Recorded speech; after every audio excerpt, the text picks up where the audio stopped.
Coming up on Evening Edition, severe weather hits the river region, plus the country reacts to the Mueller report.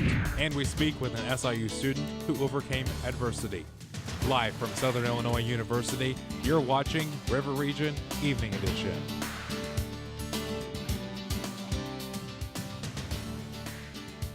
A flood watch has been issued for the river region. Good evening, I'm Samantha Soto. And I'm Jacob Gordon. The National Weather Service issued a flood watch for our area and expected to last until 7 tomorrow morning. Residents should expect heavy rain and severe thunderstorms for the remainder of the night and continuing into tomorrow morning. Drivers are advised to drive carefully or stay off the road. Whatever you do, don't drive through an area where you have water over the road completely, because it doesn't take a whole lot of moving water to push a car off the road. It's not a good day to be in a hurry, and take it slow. And as drivers get ready to head home for the holiday weekend, SIU students going home are worried as severe weather is expected across the Midwest. I'm not really surprised because I'm in Southern Illinois, and the weather here is always kind of unpredictable. Only thing that sucks about it is that I can't go home for Easter this week because of the weather. You know, Easter weekend's coming up, so it's going to be hard to get back home and to really, have some of your mom's cooking and everything. And if you want to keep up to date with the upcoming severe weather, check out the Illinois Emergency Management Agency's website. Well, Jacob, last I know it was still raining out there. I wonder if it's going to settle down anytime soon. Hopefully it does. Madeline Parker is here now with the first look at weather. Madeline, when is the rain going to move out of the area? Well, Jacob, it's not going to be moving out for quite some time because tonight we're going to be seeing even more showers. 49 degrees will be the temperature, and tomorrow morning it'll drop down to about 44 and still have those rain showers. And around midday, still going to be raining, and it's going to be about 46 degrees. But later on, my forecast will be telling you about how we're having some more high winds in the area. But we might be able to see that rain go away in a couple of days. But I'll tell you more about that in my 5-day forecast. All right, looking forward to it. Madeline, thanks. Police in St. Louis metropolitan area are searching for a missing 4-year-old girl. According to police, Paisley Bolda was last seen around 8:20 yesterday morning in the 3900 block of Nebraska. Police said she was probably accompanied by her mother, 26-year-old Bianca Diger, who is possibly driving a 2007 blue Hyundai CRV with the Missouri temporary tag 01TS0G. Anyone with information can contact the number at the bottom of your screen.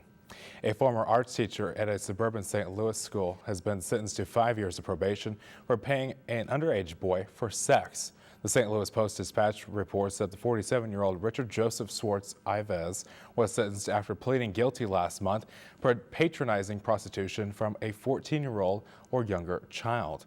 Authorities began investigating last June after the St. Genevieve County deputy stopped Ives with a boy in his car.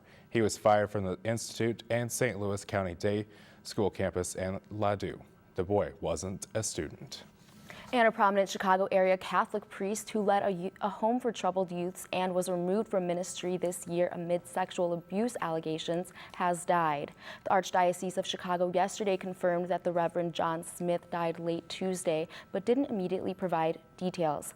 Late in his tenure, a state investigation found widespread violence and inadequate supervision at Maryville. And this year, the Archdiocese said it was removing the by then retired Smith from ministry. And a lawsuit has been filed against the city of Chicago, claiming that the development at Lincoln Yards will use taxpayer money in a way that primarily benefits white areas. Illinois state law mandates that any tax increment financing money must be used only in blighted areas. Last week, the Chicago City Council agreed to give $1.3 billion in tax increment financing funds to the Lincoln Yards project. Yesterday, 2 activist groups filed a lawsuit over the issue. They say the project will develop sits between 3 of the widest and wealthiest areas of the city. And SIU is asking students to turn off their lights. Tomorrow from 5:30 until 7, the SIU Sustainability will be turning off lights that aren't being used and recording the number of lights turned off to determine the overall impact. Since the spring of 2016, SIU's Lights Out initiative has saved over $14,000 and prevented 119 tons of carbon dioxide from entering the atmosphere just by turning the lights off one Friday night each month for the past 3 years. And SIU's Fierce Musical Theater's newest show takes the stage tonight. Bear, a pop opera, is put on by a group of SIU musical theater students. It follows a modern-day Romeo and Juliet storyline between two boys in a Catholic school. Fierce members are excited for the community to see the contemporary pop rock musical. Here at SIU, it was just welcoming right away. So I felt like I was already a part of the family after the first rehearsal, and after getting cast, I was really excited. So I'm just really proud of the work that we all put into it, and I can't wait to perform it. The show starts tonight at 7:30 in the Moe Theater and will run until Saturday. Tickets can be purchased online at events.siu.edu. And an Illinois native has set a new game show record for the second time. James Holzhauser grew up in Naperville and attended the University of Illinois. He broke Jeopardy's single-day earnings record last week with over $110,000. Yesterday, he broke that record by making $131,127 in a single day. It was the 10th straight win for the 34-year-old professional sports gambler. And ahead on Evening Edition, Columbine High School faces a threat. Plus, the Mueller report is finally released. We'll have the details next. You're watching Evening Edition at 5.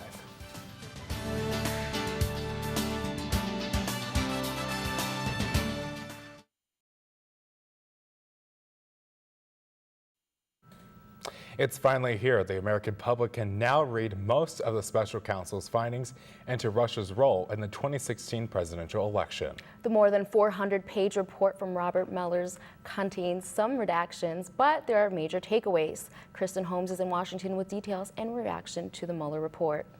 The Russian government sponsored efforts to illegally interfere with the 2016 presidential election, but did not find that the Trump campaign or other Americans colluded in those efforts.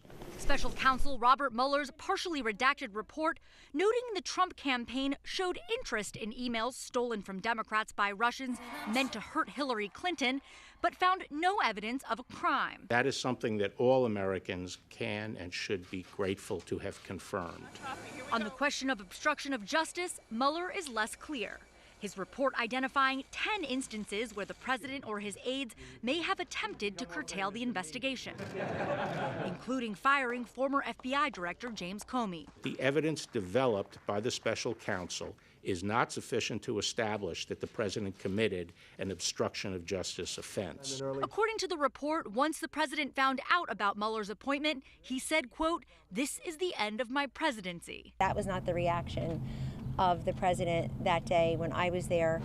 Today, just moments after the report's release, Trump claimed victory. No collusion, no obstruction.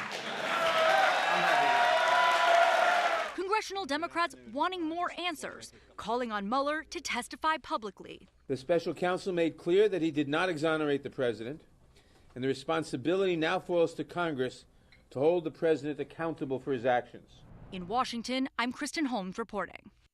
Barnes & Nobles is offering free ebook downloads of the Mueller report to anyone with a Nook or Nook app. And Secretary of State Mike Pompeo is not popular with North Korea. Officials in Pyongyang say they no longer want him involved with talks between the U.S. and Pyongyang. North Korea's state news agency says North Korea wants someone more careful and mature. This comes as North Korean leader Kim Jong-un directed a new tactical guided weapons firing test, according to KCNA. And the hunt for an armed woman who was a threat to Columbine High School is over. Authorities say 18-year-old Sol Pais flew from her home in Florida to Colorado on Monday and bought a pump-action shotgun and ammunition as soon as she got into Colorado. The gun shop stated on Facebook that she passed all background checks and didn't seem nervous. The threat closed 19 school districts yesterday, including Columbine. Yesterday, I was at Columbine High School when we went into lockout, and first thing I did is check in on about the 15 staff members who were there when the event happened 20 years ago, and then some families start reaching out to me and just to provide support for everyone. The FBI is now looking to a website they believe Pais was connected to.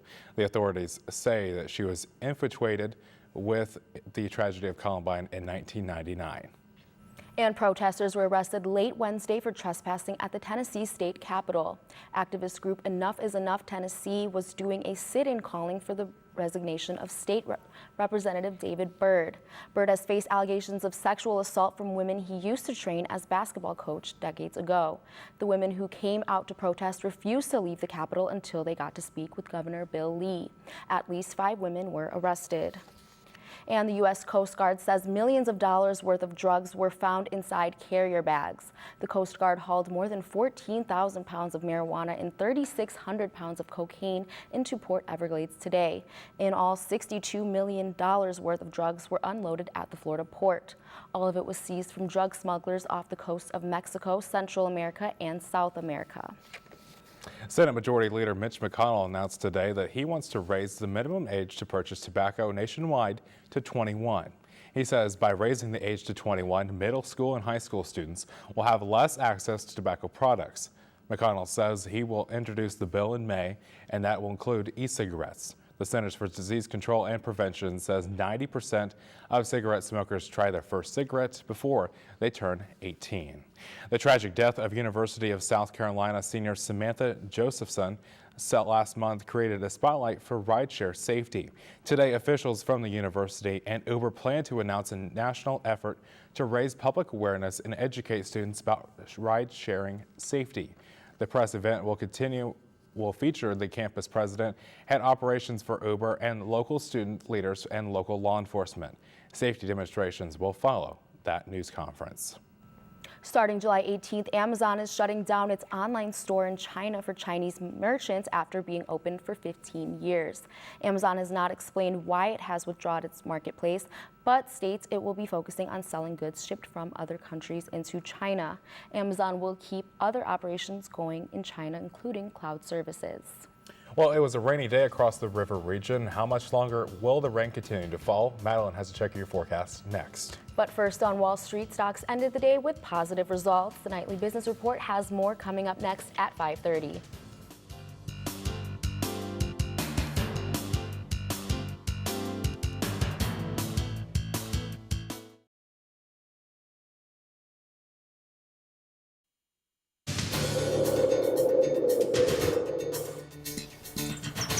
Welcome back to River Region Evening Edition. Here is a viewer photo sent in by Dan Siska overlooking SIU's campus. If you have a viewer photo you would like to see on the show, please send it to our Facebook or Twitter at River Region News.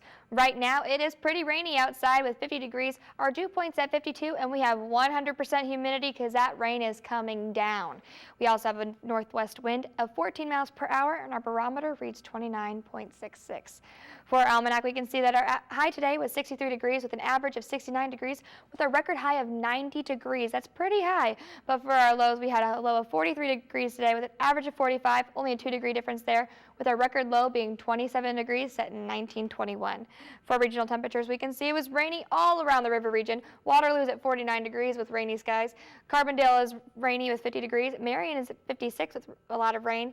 Evansville is at 61. Paducah is at 60. And Cape Girardeau is at 55 degrees.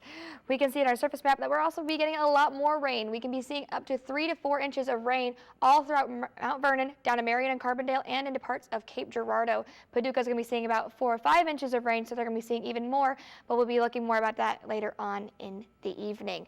Now for my national temperatures, we can see that we are going to be seeing a little bit of cooler temperatures. We've been seeing into the high 70s. Today it's about 60s into the mid 70s for around the St. Louis, Chicago, and parts of Kentucky and in parts of Arkansas. So it's starting to be a little bit cooler, but we're going to be seeing a warmer trend coming later in the week. For tonight, however, it's going to be about 43 degrees with rain. We do have a river flood warning that has been updated, and it's going to be until 2:30 p.m. tomorrow. Winds are up to 20 miles per hour. We have a northwest wind starting at 14 miles per hour, and the sun sets at 7:34 p.m. Now for the bus stop forecast, those showers are still going to be sticking around tomorrow morning. It's going to be about 44 degrees, and it's going to be pretty windy, 13 miles per hour from the northwest. But tomorrow afternoon, we're going to be seeing that's going to be going up to 48 degrees. So it's going to be pretty chilly tomorrow. It's going to be, we'll still have those showers. Winds are going to be picking up to 25 miles per hour. It's going to be starting about 19 miles per hour from the northwest, and the sun is rising at 6:16 a.m. Now tomorrow night, it's going to be dropping down to 39 degrees. Showers will be early on on, but don't worry, they're going to finally be stopping. Just have a little bit of an overcast later on in the evening. Winds will die down about 20 miles per hour, starting at 14 miles per hour from the northwest, and the sun sets at 7:35 p.m. For our 5-day outlook, we can see that it's going to be partly cloudy on Saturday with 64 for the high. Sunday, we're going to have rain again, 75 for the high.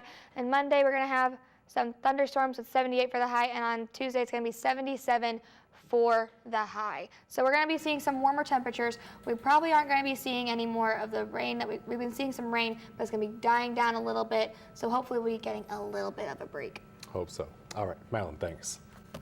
And now here's David Alvarado with a preview of what's coming up next in sports. David? Basketball head coach Brian Mullins announced his coaching staff for the upcoming season, and Russell Wilson speaks out after his historic contract. You're watching River Region Evening Edition.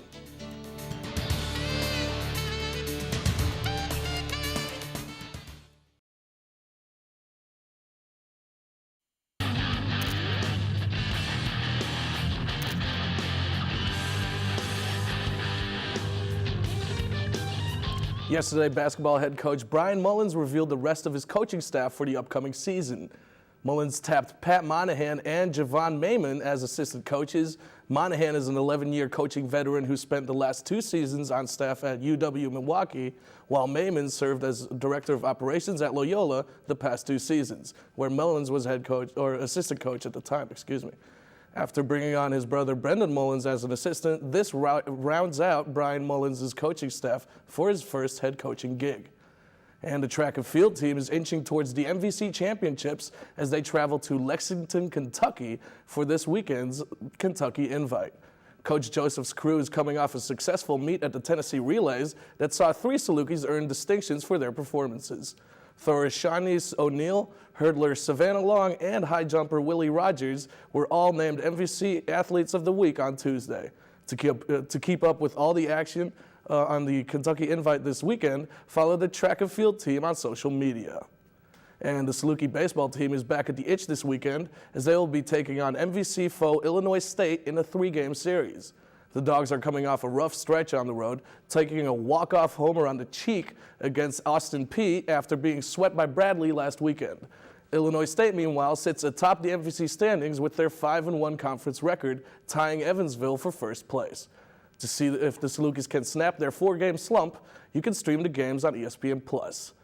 And after handily beating SEMO on Tuesday, the softball team remains on the road this weekend with a 3-game series at Loyola. This will be the second of a 3-week stretch of away games for Coach Blaylock's team, who have won 14 of their last 15 games. SIU's series in Chicago starts tomorrow afternoon with a single game at 2 p.m., followed by a doubleheader on Saturday starting at 11 a.m. To follow all of this weekend's softball action, catch the games on ESPN+. Over to the NFL now, where earlier this week in Seattle, history was made with the stroke of a pen.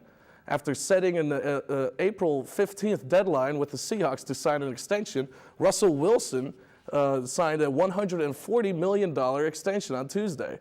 Wilson held a press conference yesterday in which he affirmed his loyalty to the Seahawks organization. Career started here, and my goal was to end The it here. 4-year extension included a $65 million signing bonus as well as $107 million in total guarantees. And finally, let's go over to Game 2 of the first round of the NBA playoffs in Milwaukee. For our play of the day, Giannis Antetokounmpo, that's a hard name to pronounce. Actually, he fought his way to the bucket and then slammed it home against Thon Maker. He basically said, yo, hold this real quick. Bam, right over him. And he ended up scoring 26 of the Bucks' 120-99 win over the Pistons as they advanced to 2-0 in the series against the Pistons. All right. Thanks, David. You got it. Is the sunshine going to return for the weekend? Madeline has a final check of the forecast next. But first, as we head to break, be sure to follow us on social media at River Region News and check out our website for more local content. We'll be right back.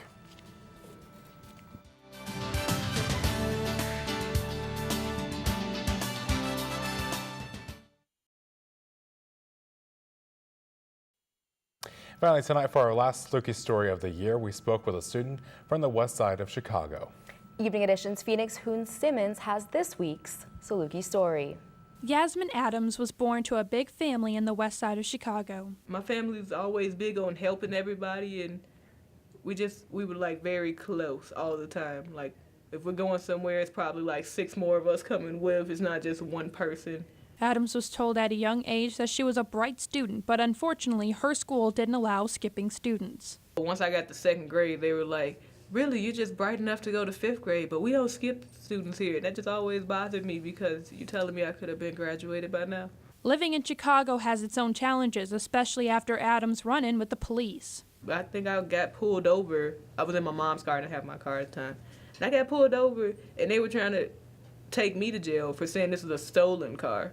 I've noticed and I've seen firsthand, they don't care a lot of, like, if you saying you're hurt, if you saying please stop, if you're not even doing anything. Adams chose to go to SIU after a representative came to her school. And I was just really liking like how he would come in and explain stuff to us and show us and tell us about SIU and the environment. And I was just like, that sounds like a good place to go. Adams will be graduating this December with a bachelor's degree in accounting, and one of the biggest lessons that she's learned: it is okay to be on your own. And with that, you can understand, take people for what they are. I'm Phoenix Hoon Simmons, and that was a Saluki story. All right, so we saw a lot of rain today. Are we expecting to see that the rest of the weekend? Actually, we're only going to be seeing some rain on Friday. We're not going to be seeing rain for a couple of more days. Friday, we're going to be dropping down to 48 degrees, But on Saturday, we're going to be warming up again. Partly cloudy skies for the entire weekend, Saturday and Sunday. Warming up to 75 degrees. Monday, 78 degrees with cloudy skies. So it's not going to be really sunny, but it's going to be pretty warm. And on Tuesday, we're going to be warming up. We're going to be going down to 77 degrees with partly cloudy skies. So it looks like we're only going to have rain for tomorrow. We do have a river flood warning in effect until 2:30 p.m., but hopefully that will dissipate as the weekend goes on. Hope so. All right, thanks, Madeline. And thank you for joining us tonight. The Nightly Business Report is next. I'm Samantha Soto. And I'm Jacob Gordon. For Madeline Parker, David Alvarado, and all the students who work here on Evening Edition. Have a good night.